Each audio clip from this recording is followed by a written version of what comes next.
Hello বন্ধুরা, দেখো এটা হচ্ছে আমার বাড়ির সরস্বতী পুজো। এটা আমার মেয়ে। দেখো আমার বাড়িতে খুব ছোট করে হলো সরস্বতী পুজোর একটা আয়োজন করা হয়েছিল কালকে। এতে মধ্যমণি আমার মেয়েই ছিল। সে একেবারে গিন্নি সেজে ঠাকুর পুজোয় বসে গেছে। কিন্তু তেমনভাবে পুরোহিত ডাকা হয়নি, ভাই পুজো করে দিয়েছে। তবুও মা সরস্বতী বিদ্যার দেবী, তাই মন থেকে ডেকে খুব অল্প আড়ম্বরেই আমরা পুজোটা করেছি। কাকে বেশি ভালো লাগছে? আমার সরস্বতী মেয়ে ঠাকুর প্রচণ্ড আনন্দ পেয়েছে, নিষ্ঠার সঙ্গে উপোস করে পুজো দিয়েছে। সরস্বতী ভীষণ পুজো অর্চা করতে ভালোবাসে। তাই কেমন লাগলো অবশ্যই জানিও, আর পারলে একটা কমেন্ট করে দিও, আমার চ্যানেলটাকে সাবস্ক্রাইব করে দিও। Thank you.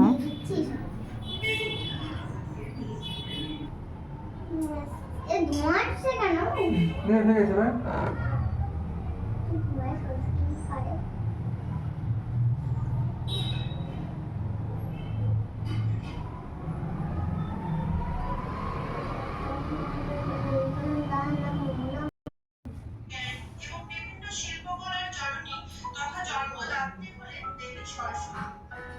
প্রতি বছর বসন্ত পঞ্চমী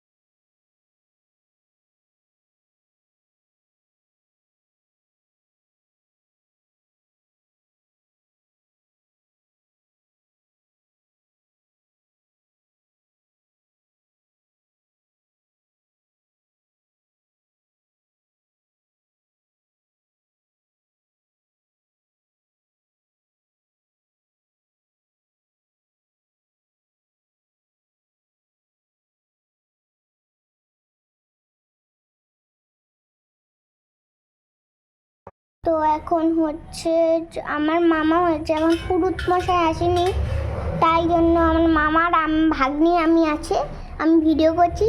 তাই সরস্বতী মার মুখটা দেখবা, মুখটা দেখাচ্ছি তারা।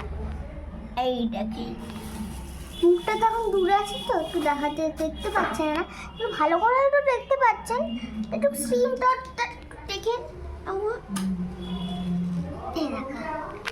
এবার সোনম এখন বানাচ্ছে, দেখেন কি হচ্ছে, এটা ঢাক।